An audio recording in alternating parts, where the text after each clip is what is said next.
ወገኖች በሙሉ በመስመር ያላችሁ በዚህ ያላችሁ በሙሉ ለኔችና በአንድ ጊዜ ላይቭ ሄደ እንዴት ናችሁ?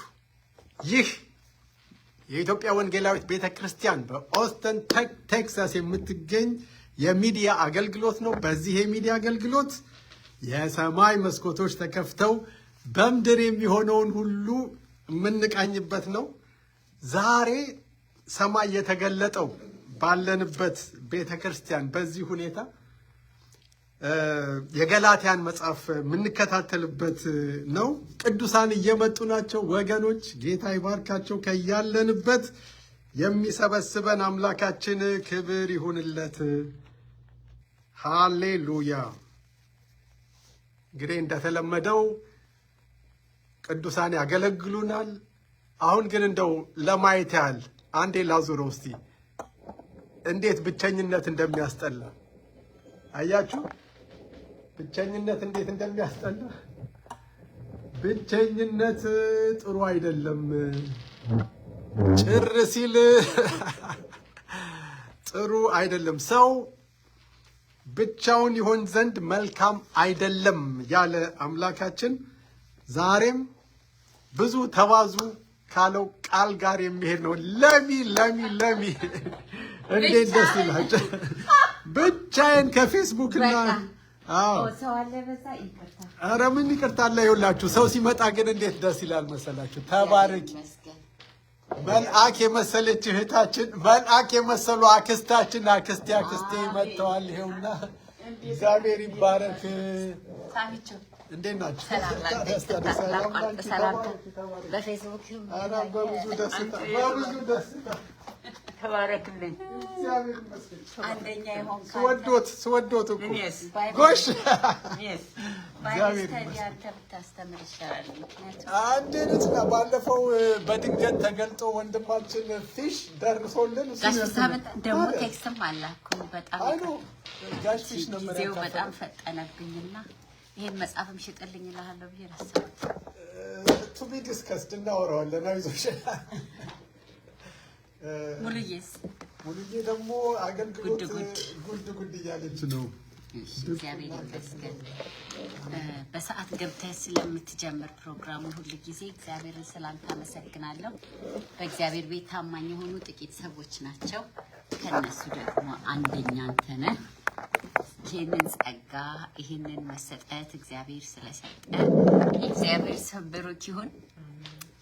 እንግዲህ ባለፈ ያው እንትን ቴሌኮንፈረንስ ጀምሯል።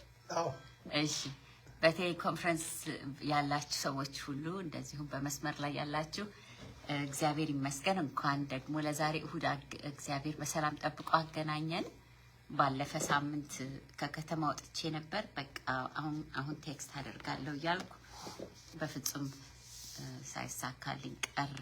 መንፈስ ቅዱስ ቴኮቨር አድርጎ እግዚአብሔር ግን ታማኝ ነው። የእውነት ታማኝ ነው።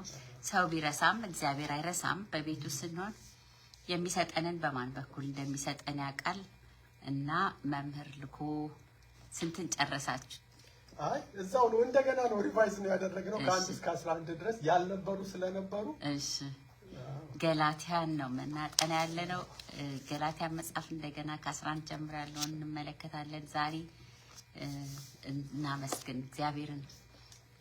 ሕያው ሆኖ በመካከላችን ያለ የእግዚአብሔር ልጅ ኢየሱስ ስሙ ይባረክ።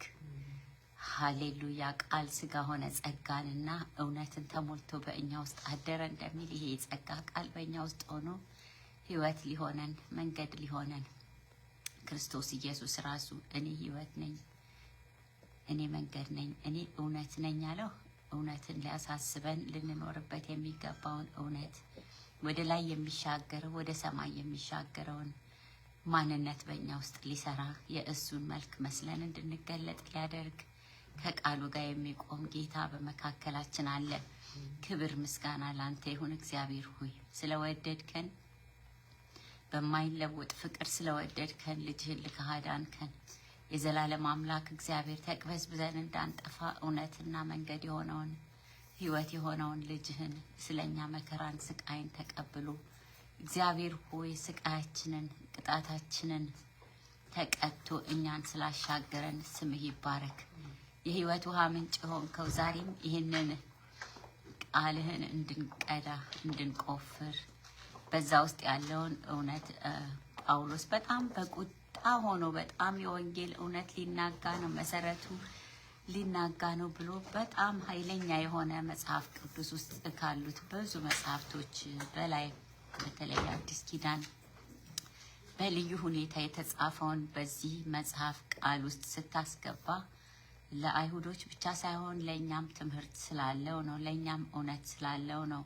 እግዚአብሔር ሆይ ይህንን እውነት ማየት እንድንችል በዚህ ዘመን በዚህ ጊዜ ድነናል፣ አምነናል፣ በክርስቶስ ኢየሱስ ሞትና ትንሣኤ ወደ አዲስ ህይወት ተሻግረናል ብለን የእግዚአብሔርን እውነት እንወቅስ ብለን ስንቀርብ ይሄ የገላትያ ክፍል ምንድነው የሚያስተምረን? ጌታዊ ለኛ አንብበነዋል፣ ከዚህ በፊትም አንብበነዋል፣ ምናልባትም ስብከት ላይ ሰምተነዋል። ጌታ ሆይ ምን አዲስ ነገር አለው ዛሬ ወይም የረሳነው የሚያሳስበን? እግዚአብሔር ሆይ ወይም ያላየነውን እንድናይ የሚያደርገን መንፈስ ቅዱስ የልቦናችንን አይኖች በአብራ ለእያንዳንዳችን እግዚአብሔር ሆይ ከአንደበታችን የሚወጣው የተትረፈረፈ የጸጋ ቃል ይሁን። የልባችን ሀሳብ በፊት ያማረ ይሁን። የእውነትን ቃል የሚያስተምረው መንፈስ ቅዱስ ማዳመጥ ይሁንልን። ጌታዊ ስለ ልጆቹ ሁሉ በዛሬው ዕለት ደግሞ በቤተ ክርስቲያን ቅዱስ ቃልህን ለመስማት አንተን ለማምለክ ቤተሰባቸውን ሁሉ ይዘው እግዚአብሔር ሆይ ወደዚህ የሚጎርፉትን ሁሉ አስብ። በመንገዳቸው ሁሉ ከእነርሱ ጋር ሁን። በዚህም መጥቶ ማንም እንደመጣ ሆኖ እንዳይመለስ በኢየሱስ ክርስቶስ ስም እግዚአብሔር ሆይ እያንዳንዱ ሰው ምን እንደሚያስፈልገው የምታውቅና አንዱን ቃል ቆርሰ ስታከፋፍል ለእያንዳንዱ ሰው የሚያጠግብ የህይወት እንጀራ የሚሆንበት ሜካኒዝም ያለህ ጌታ በዚህ ደግሞ ሁል ጊዜ እንደምትገለጠው ዛሬም በክብር በግርማ በመካከላችን ተገልጠ አስተምረን። በቤተ ክርስቲያን የሚቀርበው ምስጋና እግዚአብሔር ሆይ አምልኮ ሁሉ ወደ ሰማያት ያርግ፣ በፊትህ የከበረ ይሁን። ሁሉ ነገር አገልግሎቶች ሁሉ እግዚአብሔር ሆይ ላንተ ክብር ይሁኑ። ይህንንም በአንድና በምትወደው ልጅህ በጌታችን በመድኃኒታችን በኢየሱስ ክርስቶስ ያው ስም ጸለይን፣ አሜን።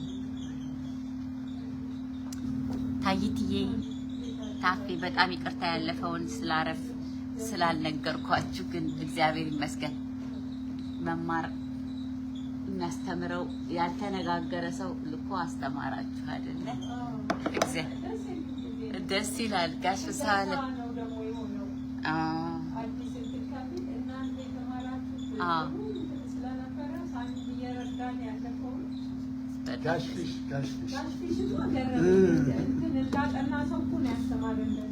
እንዴ እሱ እኮ አስተምር ብዬው ነበርና ወደ መጨረሻ ጋር ብሎ ነበርና በዚህ የሚሆን በዛ መጥቶ አስተምሯል። አሁንም ይሄንኑ ክፍል እናየዋለን። በብዙ እንደቀረላችሁና አውቃለሁኝ።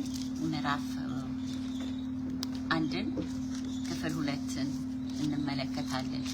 እንዲያያዝ ግን ሙሉን ነው የምናነበው። ስናነብ እንደ ያልናቸውን ሰመራይዝ ያደረግናቸው ሐዋርያው ጳውሎስ መጽሐፉ መቼ እንደተጻፈ ያያልን ያው የታወቀ ከዚህ በፊት አይተነዋልና እሱ ላይ ጥያቄ የለንም። ግን የመጽሐፉ ዋና ክፍል ዲፌንድ ነው የሚያደርገው። ጋስፕል የወንጌልን እውነት ነው ዲፌንድ የሚያደርገው። የወንጌልን እውነት ዲፌንድ ሲያደርግ በየክፍሉ እንደምንመለከተው ሐዋርያው ጳውሎስ ስለ ራሱ የጻፋቸው ነገሮች አሉ። በጣም ስለ እግዚአብሔር ጸጋ መዳን፣ ስለ አይሁድ ሃይማኖት ብዙ ሌላ ቦታ ያልጻፋቸውን ነገሮች የጻፈበት፣ በዛ ላይ ደግሞ ለቤተ ክርስቲያኖች ደብዳቤ ይጽፋል ብዙ ጊዜ። ይሄኛው ደግሞ ኃይለኛ ደብዳቤ ገላትያ ለሚገኙት አብያተ ክርስቲያናት፣ 2 ገላትያን የሚባል ነበር ይላል ማብራሪያው ላይ። ኖርዝ ነው ሳውዝ ነው ያሉ ሰዎች ይከራከራል። የሆነ ሆኖ ገላትያ ብቻ አይደለም፣ ዛሬም ለእኛ እውነትን ይዟል። ስለዚህ ያው የሆነ የእግዚአብሔር ቃል እግዚአብሔር ስም የተመሰገነ ይሁን። ገላትያ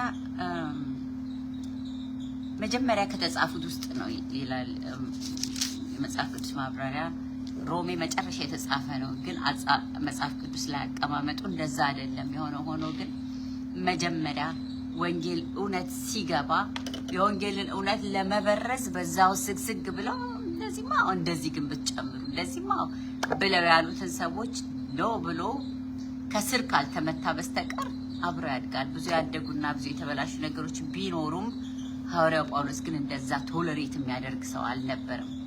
በጣም የወንጌልን እውነት ዲፌንድ የሚያደርግ እንደነበር ከሱም ባህሪ የምናየውን የምንማረው ነገር አለ። ለወንድሜ ሳሚ ሰጥቷለሁ እሱ እሺ፣ ክብር ለእግዚአብሔር ይሁን እንላለን። የፌስቡክ ጓደኞችም የመስመር ጓደኞችም ወንድሞች ወገኖች በሙሉ ጌታ ኢየሱስ ይባርካችሁ። እንቀጥላለን። የገላትያ መጽሐፍ ምዕራፍ 1 ከ80 አሃዱ ነው ማለት ነው። ከ80 አሃዱ አንዳንዶች ቅር እንዳይላቸው አንዳንድ ጊዜ ኤኒዌይስ የሐዋርያው የጳውሎስ መልእክት ወደ ገላትያ ሰዎች እንደዚህ ይላል። ምዕራፍ 1 ቁጥር 1 በኢየሱስ ክርስቶስ ከሙታንም ባነሳው በእግዚአብሔር አብ ሐዋርያ የሆነ እንጂ ከሰዎች ወይም በሰው ያልሆነ ጳውሎስ ከእኔም ጋር ያሉት ወንድሞች ሁሉ ወደ ገላትያ አብያተ ክርስቲያናት ከእግዚአብሔር ከአባታችን ከጌታችንም ከኢየሱስ ክርስቶስ ጸጋና ሰላም ለእናንተ ይሁን። ክፉ ከሆነ ከአሁኑ ዓለም ያድነን ዘንድ እንደ አምላካችንና እንደ አባታችን ፈቃድ ስለ ኃጢአታችን ራሱን ሰጠ። ለአብ ከዘላለም እስከ ዘላለም ክብር ይሁን አሜን። ቁጥር 6 በክርስቶስ ጸጋ እናንተን ከጠራችሁ ከእርሱ ወደ ልዩ ወንጌል እንዲፈጥናችሁ እንዴት እንዳለፋችሁ እደነቃለሁ። እርሱ ግን ሌላ ወንጌል አይደለም። የሚያናውጧችሁ የክርስቶስንም ወንጌል ሊያጣምሙ የሚወዱ አንዳንዶች አሉ እንጂ። ነገር ግን እኛ ብንሆን ወይም ከሰማይ መልአክ ከሰበክንላችሁ ወንጌል የሚለይ ወንጌል ቢሰበክላችሁ የተረገመ ይሁን። አስቀድመን እንዳልን እንዲሁ አሁን ሁለተኛ ላለሁ ከተቀበላችሁት የተለየውን ወንጌል ማንም ቢሰብክላችሁ የተረገመ ይሁን። ቁጥር 10 ሰውን ወይስ እግዚአብሔርን አሁን እሺ አሰኛለሁን? ወይም ሰውን ደስ ላሰኝ እፈልጋለሁን? አሁን ሰውን ደስ ባሰኝ የክርስቶስ ባሪያ ባልሆንኩም። ወንድሞች ሆይ በእኔ የተሰበከ ወንጌል እንደ ሰው እንዳይደለ አስታውቃችኋለሁ። ኢየሱስ ክርስቶስ ገልጦልኛል እንጂ እኔ ከሰው ከተቀበልኩትም አልተቀበልኩትም አልተማርኩትም። ልድገሙ። ኢየሱስ ክርስቶስ ገልጦልኛል እንጂ እኔ ከሰው አልተቀበልኩትም አልተማርኩትምም። ለእያንዳንዳችን ይሁንልን ይሄ በእውነት። በአይሁድ ሥርዓት በፊት እንዴት እንደኖርኩ ሰምታችኋልና የእግዚአብሔርን ቤተ ክርስቲያን ያለ ልክ አሳድድና አጠፋ ነበር። ለአባቶችም ወግ ከመጠን ይልቅ እየቀናሁ በወገኔ ዘንድ በዘመኔ ካሉት ብዙዎችን በአይሁድ ሥርዓት እበልጥ ነበር። ነገር ግን በእናቴ ማኅፀን ሳለሁ የለየኝ በጸጋውም የጠራኝ እግዚአብሔር በአሕዛብ መካከል ስለ እርሱ ወንጌልን እሰብክ ዘንድ ልጁን በእኔ ሁኔታ ሊገልጥ በወደደ ጊዜ ወዲያው ከሥጋና ከደም ጋር አልተማከርኩም። ከእኔም በፊት ሐዋርያ ወደ ነበሩት ወደ ኢየሩሳሌም አልወጣሁም። ነገር ግን ወደ አረብ አገር ሄድኩ፣ እንደገናም ወደ ደማስቆ ተመለስኩ። ቁጥር 18 ከዚህ ወዲያ ከ3 ዓመት በኋላ ኬፋን ልጠይቅ ወደ ኢየሩሳሌም ወጥቼ ከእርሱ ጋር 15 ቀን ሰነበትኩ። ነገር ግን ከጌታ ወንድም ከያዕቆብ በቀር ከሐዋርያት ሌላ አላየሁም። ስለምጽፍላችሁም ነገር እነሆ በእግዚአብሔር ፊት ሐሰት አልናገርም። ከዚያ ወዲያ ወደ ሶርያና ወደ ኪልቅያ አገር መጣሁ። በክርስቶስም ያሉት የይሁዳ ማኅበሮች ፊቴን አያውቁም ነበር። ነገር ግን ቀድሞ እኛን ያሳድድ የነበረ እርሱ በፊት ያጠፋው የነበረውን ሃይማኖት አሁን ይሰብካል ተብሎ ሲነገር ይሰሙ ነበር። ስለ እኔም እግዚአብሔርን ያከብሩ ነበር። ሃሌሉያ። ዛሬ ይህንን የሚሰሙ በሙሉ እግዚአብሔርን ማክበር ይሁንላቸው። አሜን አሜን። በጣም ደስ ይላል። እዚህ ላይ እንግዲህ እንደምናየው ባለፈ የመጀመሪያውን ክፍል አይተናል። ዛሬ ፎከስ የምናደርገው ከ11 ጀምሮ ያለውን ነው እና ጳውሎስ በዚህ ቦታ ላይ እንዲያምኑ ወይም ደግሞ እንዲያውቁ ያወቁትም ሊያሳስባቸው ነው። ማለት እኔ የአይሁድን ሃይማኖት እኮ አውቀዋለሁ ብሎ ነው የሚለው። ይሄንን ደግሞ ወንጌል ከጌታ ነው የተቀበልኩት። ባለፈው ክፍል እንዳየ ነው አንድ ወንጌል ነው ያለው። ይሄ ሌላ የሚጨማመር ሁሉ የተረገመ ይሁን ይላል። በጣም የተረገመ ይሁን ይላል ሁለት ጊዜ።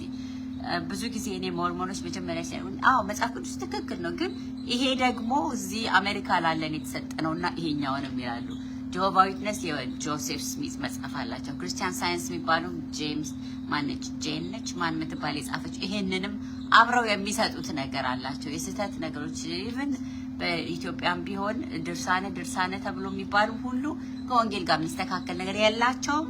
ብዙዎች ያውቁ ይሆናል፣ የማያውቁ የሚኖሩ ይሆናል። እሱም ብቻ ደግሞ ወንጌልን እውነት ሳያነቡ የሚኖሩ ይሆናል። ስለዚህ ምንም አይነት ድርሳነ ምናምን ቢኖር ምንም አይነት ከሌ ፓስተር ከሌ ምናምን የታወቀ ኢቫንጀሊስት ነው የጻፈው ቢባል በፍጹም ሊወዳደር የማይችል ወንጌል አንድና አንድ ነው። እሱን ማወቅ ህይወት ነው።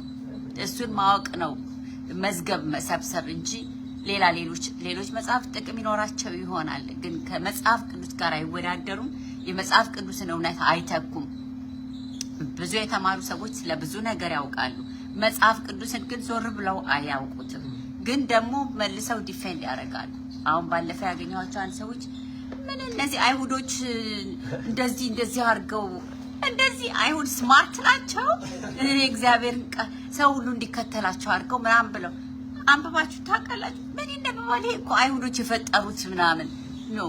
አይሁድ የፈጠረው መሆኑን ለማወቅ እንኳን ቢያነቡና እዚህ ጋር እነሱ ናቸው የፈጠሩት ይሄንን እንዲህ ነው ቢሉ ጥሩ ነው። ግን አያነቡትም።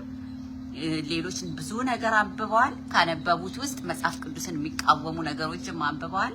ቁጭ ብለው መጽሐፍ ቅዱስን ሲቃወሙ እነዛ ተቃዋሚዎች ያስገቡትን ሪዝን የተናገሩትን ሪዝን ብቻ አውጥተው እነሱም መጽሐፍ ቅዱስን አለማንበብ ለካ የአይሁድ ስለሆነ እውነት በቃ ልክ ነኝ ብለው ራሳቸውን ያሳምናሉ። that is not good። በቃ ይሄ በህይወት ላይ ጥፋትን ማድረግ ነው፣ የማይተካ ጥፋት ነው ደግሞ። ምክንያቱም ህይወት የዘላለም ነው፣ በዚህ ምድር ብቻ አይደለም። ብናነብ ይህንን የህይወት ቃል ይሻገራል ከኛ ጋር እንጂ እዚህ በምድር ላይ የሚቀር አይደለም። ጳውሎስ ይህንን በጣም በትክክል የተረዳ ነው። ምክንያቱም ገና ሲጀምር ምን ይላል? እዚህ ላይ ጥሩ ፖይንቶች ይናገራል። ይሄ የሰበኩላችሁ ወንጌል ሰው ሰራሽ አይደለም። አይሁድ ሰራው እንዲተቀላጥፎ እነሱ ትልቅ ህዝብ ሊባሉ ምናምን ጻፉት አዲስ ኪዳን ላይ። ታዲያ ኢየሱስን ለምን ሰቀሉት? ይሄ በአይሁድ ጥበብ ወይም በሰው ጥበብ የተሰራ አይደለም። ጳውሎስም የሚናገረው የሰበኩላችሁ ወንጌል ሰው ሰራሽ አይደለም። ይሄንን እንድታውቁ አንደኛ ፈልጋለሁ። ሁለተኛ ከእከሌና ከእከሌ የተቀበልኩት አይደለም። ከማንም ሰው አልተቀበልኩትም፣ ከማንም ሰው አልተማርኩትም። እንደው እኛ እንኳን እንትና መስክሮልኝ እንትና አስተምሮኝ እንል ይሆናል። ጳውሎስ ግን በጣም በእምነቱ የጸና የአይሁድን እምነት በጣም የሚያውቅ ስለነበረ እንደዚህ በቀላል የሚወላገድ ወዲና ወዲያ የሚል አይደለም። እግዚአብሔርም እሱን በምን አይነት መልኩ እንደሚያድነው ያውቃል፣ በምን አይነት መልኩ እንደሚገናኘው ያውቃል። ስለዚህ ይልቁንስ በመገለጥ ከኢየሱስ ተቀበልኩት። እውነቱን ነው ሳሚ፣ ለሁላችንም መገለጥ ይሆንልን። ስናነብ እግዚአብሔር ራሱ ይግለጥልን። ስብከት ሰምተነው ልንረሳው ይሆናል። እግዚአብሔር የሚገልጠው ነገር ግን በጣም ይገርመኛል። አንዳንድ ነገር እናስታውሰዋለን፣ ምክንያቱም ስናጠና መንፈስ ቅዱስ የተናገረን የገለጸልን ነገር ሲሆን አንረሳም። ከሁኔታዎች ጋር አዋህዶ እግዚአብሔር የቃሉን ብርሃን ሬማ ይሉታል። ሬማ ከምን እንደመጣ ምናምን ባላቅም ብቻ ሬማ ወዲያው የሚገለጥልን ቃል እንደሆነ፣ ሎጎስ ደግሞ ሙሉ መጽሐፍ ቅዱስ እንደሆነ ይናገራሉ። የሆነ ሆኖ ልክ ራይት አዌይ እግዚአብሔር ስናነበው ቃሉን መንፈስ ቅዱስ የሚገልጽልን አለ ማለት ትርጉሙን ያበራልናል። ሲበራልን የሚገባው ልባችን ውስጥ የሚጠፋ ነገር አይደለም። ስለዚህ ለእያንዳንዳችን ይሄ ይሆንልን። እግዚአብሔር በእውነት በነ ጳውሎስ ቀንተን እኛም ደግሞ እንደነ ጳውሎስ እንድንሆን ወደ ቃሉ እንድናዘነብል ህይወት እንዲሆንላችሁ ይሄን ቃል ብትከተሉ የሚል ቦታ እኔ ባለፈ እንደው ብጽፈው ጥሩ ነው። ብዙ ቦታ ነው ያለው ህይወት እንዲሆንላችሁ እያለ እግዚአብሔር ትእዛዛቱን ማወቅና መከተል ህይወት ነው። የዚህ ብቻ ሳይሆን የዘላለም እዚህም እንዳንጠፋ እግዚአብሔር ይጠብቀናል። ከክፉ ውሳኔ ከተለያየ ነገር እግዚአብሔር በቃሉ ይጠብቀናልና ይሄን ቃል ይሄው ይልቁንስ በመገለጥ ከኢየሱስ ክርስቶስ ተቀበልኩት ይላል። ይሄንን ዲፌንድ የሚያደርገው አንተ ተገለጠልህ እንግዲህ እንዳይባል ደግሞ ከዛ ቀጥሎ ያለውን ሲናገር ምን ይላል? ቀድሞ በአይሁድ ሃይማኖት እንዴት እንደኖርኩ የእግዚአብሔርን ቤተክርስቲያን እንዴት በእጅጉ እንዳሳደድኩ ለማጥፋትም እንዴት እንደጣርኩ ሰምታችኋል። ይሄ ወሬ አልተደበቀም። ፌስቡክ ላይ ወጥቶ ነበር፣ ሁሉ ነገር ላይ ወጥቶ ነበር። በወቅቱ በነበረው ሚዲያ በወቅቱ ነበሩ ወሬኞች እየሮጡ በምን አይነት መልኩ እንደሆነ አላውቅም። ወሬ ብቻ ይሰራጭ ነበር በዛን ጊዜ። ወሬ አይደበቅም ይባላል አይደለ? የሚደበቅ ነገር አልነበረም። በተለይ ይሄ አይሁድ ጽኑ እምነት ስለነበራቸው በሃይማኖት በኩል የመጣ ወሬ በጣም ከኃይለኛ ፖለቲካም ይለያል።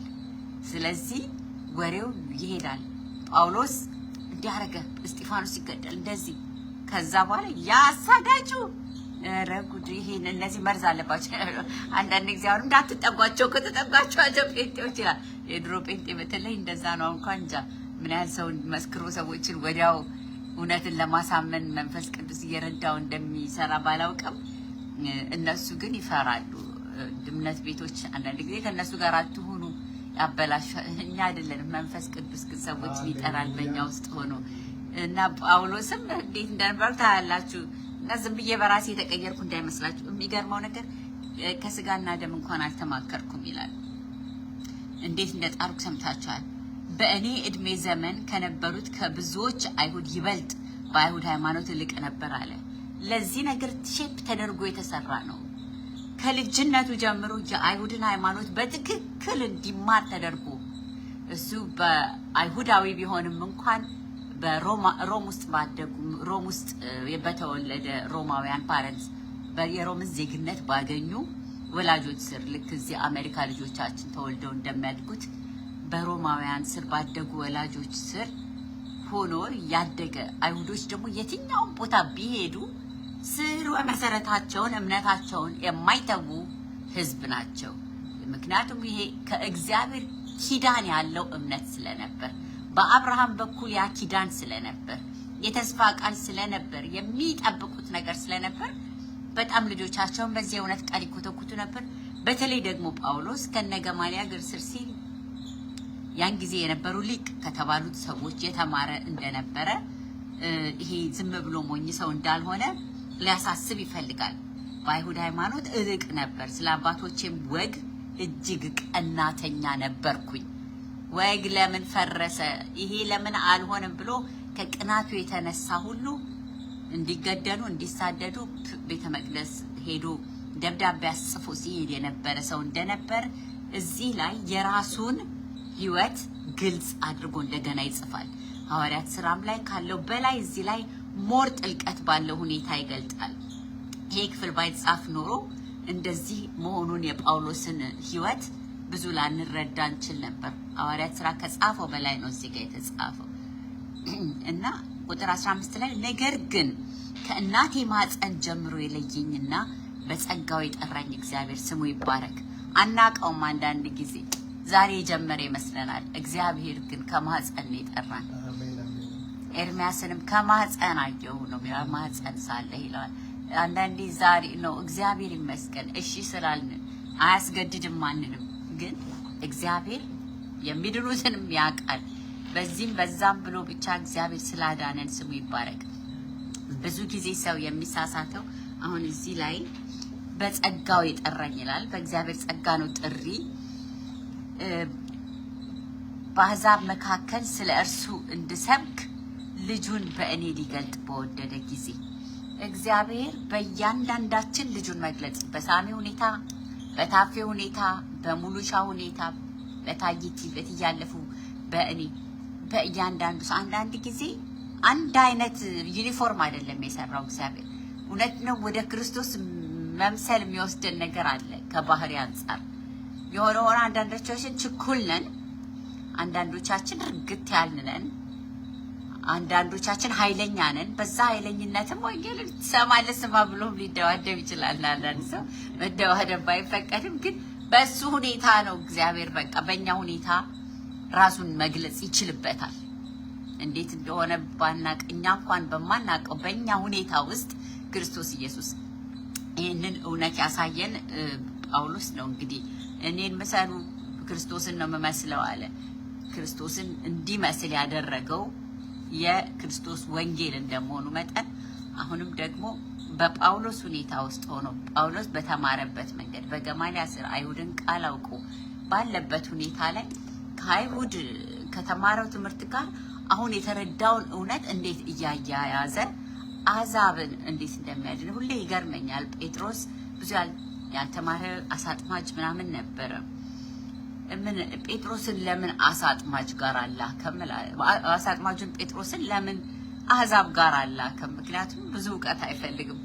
አይሁድ ግን በጣም ስለሚያውቁ ለምን ጳውሎስን አይሁድ ጋር አላከም?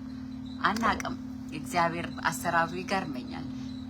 ሉቃስ ወንጌል ሐኪም ሆኖ ሉቃስ ድንግል ወለደች የሚለውን ሉቃስን ነው ያጻፈው እግዚአብሔር። ሐኪሙ እኮ ሊጠራጠር ይችላል። ድንግል ትወልዳለች እንዴ? አረ ብዙ ፈውሶችን በሱ ነው ያጻፈው። መድኃኒት አለ ሐኪም ነው። በሐኪሙ በኩል ሪሰርች አድርጎ ነው ደግሞ ዝም ብሎ አይደለም። እና የእግዚአብሔር አሰራር በጣም ነው የሚገርመኝ። አሁን ደግሞ ጳውሎስን እነዚህን አይሁዶችን ቻሌንጅ ለማድረግ የበቃ እውቀት ያለው ይመስላል አለውም። ግን እግዚአብሔር የላከው ወደ አሕዛብ ነው እና አሰራሩ ይገርመኛል።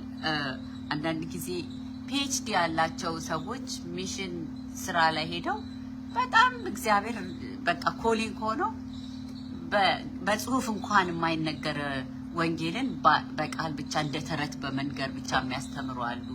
ወይም ደግሞ እንዴት የተማሩ ስለሆኑ የተማረ ቦታ አላካቸውም እላለሁ። እግዚአብሔር ዩኒቨርሲቲ ውስጥ ምናምን ለምን አላካቸውም?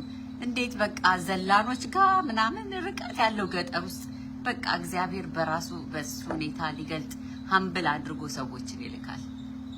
እዛ ደርሰናል ያሉትን ራሱ ታች እንዲያደርግ በቃ ምንም የማያውቀውን ሕዝብ እንዲያስተምሩ ያደርጋል። እና ይሄ ትልቅ እንትን ይጠይቃል።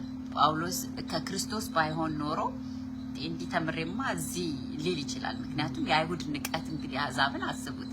በዛ አይነት ስርዓትና ወግ ያደገ ሰው አክብሮ አሕዛብን የሚንቅ የነበረ ሰው እንዴት ነው? ግን እግዚአብሔር ስለለወጠው ሀምብል ስላደረገው እሱ በክርስቶስ ብቻ ነው ሰዎችን የሚያይ የነበረው እንጂ በማንነት አልነበረም። ስለዚህ ከእናቱ ማህፀን መለየቱን ተረድቶታል። በእግዚአብሔር ጸጋ እሱ በሰራው ነገር ወይም የአይሁድ ትምህርት በመማሩ ወይ ምናምን ሳይሆን በሮማዊነት በአይሁድነት ሳይሆን የጸጋ ጉዳይ፣ ጸጋ ደግሞ ለሁሉም ነው የተጠራው በጸጋ እንደሆነ ይናገራል። በአሕዛብ መካከል ስለ እርሱ እንድሰብክ ለአሕዛብ እንደተላከ ይናገራል። ልጁን በእኔ ሊገልጥ ክርስቶስ ኢየሱስ እንደሆነ መገለጥ የሚፈልገው እግዚአብሔር መግለጥ የሚፈልገው በሰው ውስጥ ክርስቶስን እንደሆነ ይናገራል። እዚህ ላይ በወደደ ጊዜ አለ ከማንም ስጋ ለባሽ ጋር አልተማከርኩም፣ ወይም እዛኛው እንትን ላይ ከስጋና ደም ጋር አልተማከርኩም ይላል። ብዙ ጊዜ ከስጋና ደም ጋር መማከር ነው ሰውን ወደ ኋላ የሚያስቀረው። እናቴን ላማክር፣ አባቴን፣ ጓደኛዬን ሲባል እንዴ ለምን ብለህ የሚያሰኝ ብዙ ነገር ሊመጣ ይችላል። እና በስጋ ሲታይ ከራሱም ስጋ ጋር ቢማከር ለምን ብዬ ነው እዚህ ዝቅ የምለው? ኖ ያ አይደለም። ይሄ በቃ ተረዳ፣ ተከተለ። እንደዚህ ወሳኝ ሰው መሆን ትልቅ ነገር ነው። ከስጋ ለባሽ ጋር አልተማከርኩም፣ ከእኔ በፊት ሐዋርያት ወደ ሆኑትም ወደ ኢየሩሳሌም አልወጣሁም። እውነት አንተ ነህ ብሎ ወዴት ሄደ? ወደ በረሃ ሄደ። ደስ ይላል እንዴ! በእውነት እኔ አንዳንድ ጊዜ እኮ እኛ በስራ ታስረን እዚህም እዛም ጸጥታ ጊዜ እንኳን ታይም ምንም የለንም፣ ስንሮጥ እንውላለን። ጳውሎስ ግን ብድግ ብሎ ሄደ። ስራ ምንም አላገደውም። ወደ ተለያዩ ሀገሮች እንደተጓዘ ያኔውን በጸጥታ ከእግዚአብሔር ጋር ብቻ እንደቆየ እውነት አንተ ነህ እያለ ቀላል ጊዜም አይደለም፣ ረጅም ጊዜ ነው የቆየው። መጀመሪያ ምን ይላል? ወደ አረብ ሀገር ሄድኩ አለ። በኋላም ወደ ደማስቆስ ተመለስ። ደማስቆስ እንግዲህ ጌታ ያገኘው ቦታ ነው። አረብ ሀገር ሄደ። ምን እንዳደረገ ባናቅም እዛ ቆየ። ከዛ እንደገና ወደ ደማስቆ ተመለሰ። ከዚያም ከ3 ዓመት በኋላ እንግዲህ ድኖ ክርስቶስ ኢየሱስን ካገኘ ወይም መንገድ ላይ ጌታ ኢየሱስ ራሱ ካገኘው በኋላ ወዲያው አይደለም አገልግሎት የጀመረው። እውነት መሆኑን በትክክል ያጣራ ይመስለኛል። በቃ ከእግዚአብሔር ጋር ጊዜ የወሰደ ይመስለኛል። ብቻውን የጽሞና ጊዜ ያደረገ ይመስለኛል። ከስጋና ደም ጋር ጴጥሮስ ምናምን ብሎ ሄዶ እኔ ነኝ የሚባሉትን ያን ጊዜ አላየም። በውስጡ እርግጠኛነት ከእግዚአብሔር እስኪያገኝ ድረስ ከስጋና ደም ጋር አልተማከረም። ከዚያም ከ3 ዓመት በኋላ ይላል ጴጥሮስ ከዚያም ከ3 ዓመት በኋላ ጴጥሮስን አገኘው። 3 ዓመት ጠብቆ ይሄንን ነገር ባይምሮ በልቡ አብሰልስሎ ነገሮችን ሁሉ ተረድቶ ይሄ ከእግዚአብሔር የተቀበለው ወንጌል 3 ዓመት በኋላ ጴጥሮስን ሲያገኝ አመሳከረ። ይሄ ነው ያለኝ፣ ምንም ልዩነት የለውም። ጴጥሮስን አገኘው ዘንድ ወደ ኢየሩሳሌም መጣው። ከእርሱም ጋር ጊዜ ወስዶ የአንድ ቀን ኮንፈረንስ አይደለም። ኦኬ፣ ይሄ ከኢየሱስ ጋር የነበረ አሁን ወንጌልን እንደኔ የሚያሰራጭ ሰው ነው ብሎ ቁጭ ብሎ ከጴጥሮስ ጋር ይገርማል። ጴጥሮስ አሳ አጥማጅ ነው፣ ያኛው የተማግር ወንጌል እኩል ነው የሚያደርገው። 15 ቀን ቁጭ ብሎ ከጴጥሮስ ጋር። ያን ጊዜ ደግሞ ያዕቆብ ነው፣ ሌላም ሰው አላገኘሁም ይላል። ከጌታ ወንድም ከያዕቆብ በቀር ከሐዋርያት ሌላ ማንንም አላየሁም ይላል። 15 ቀን ከሱ ጋር አደረገ። ከዛ በምጽፍላችሁ ነገር በእግዚአብሔር ፊት ሐሰት እንደማልናገር አስረግጬ ነገር this is the truth nothing but the truth በቃ ቃሌ ነው፣ ይሄ እውነት ነው፣ ምነግራችሁ ነገር እውነት ነው ብሎ ያረጋግጥላቸዋል። ብታምኑት this is it የአይን ምስክር በቃ ከራሱ from the horse mouth እንደሚሉት ከራሱ የወጣው ምስክርነቱ የጳውሎስ ይሄ ነው። ከዚያም በኋላ ይላል ወደ ሶሪያና ወደ ኪልቅያ ሄድኩ። he was traveling እንግዲህ ዲቴሉን አልነገረንም ወደዛ የሄደበት፣ ግን ሐዋርያት ስራ ላይ አንዳንድ ነገሮች አሉ። በዚህ ላይ ወደ ሶሪያና ወደ ኪልቅያ ትንሿ ኤሽያ የምትባለው አውራጃዎች ናቸው። የጳውሎስ የትውልድ ከተማ ጠርሴስ ነው፣ በኪልቅያ ነው የምትገኘው። ስለዚህ ወደዛ ይመስለኛል የሄደው። አሁን ኪልቅያ የትውልድ ቦታው ነው፣ የትውልድ አውራጃው እዛ ነው። ስለዚህ ምናልባት ወደ ቤተሰቡ፣ ወደ ተወለደበት ቦታ፣ ወደሚያውቁት ሕዝብ፣ ወዳደገበት ቦታ የተመለሰ ይመስለኛል። ይሄን ወንጌል ይዞ የጀመረው እዛ መጀመሪያ በተወለደበት ስፍራ ነው የጀመረው። በክርስቶስ ያሉት የይሁዳ አብያተ ክርስቲያናትም ፊቴን አይተው አያውቁም ነበር ይላል። አሁን እዛ ሲሄድ በክርስቶስ ያሉት የይሁዳ አብያተ ክርስቲያናት ጋር ሄደው ማለት የዳኑት ጋር ነበር ሄደው። እነሱ ደግሞ ስለሱ ወሬ ነው የደረሳቸው። ሁሉም ያውቃል፣ ስለ ጳውሎስ የማያውቅ የለም። ወሬ ነው እንጂ ፊቴን አይተው አያውቁም ነበረ ይላል። እነርሱ ፊቴን አይተው አያውቁም ነበር። እነርሱ ግን በወሬ ስለሚያውቁት ቀድሞኛን ሲያሳድድ የነበረው በቃ ተገረሙ። እንደዚህ አሳዳጁንም ወንጌል ይቀይራል።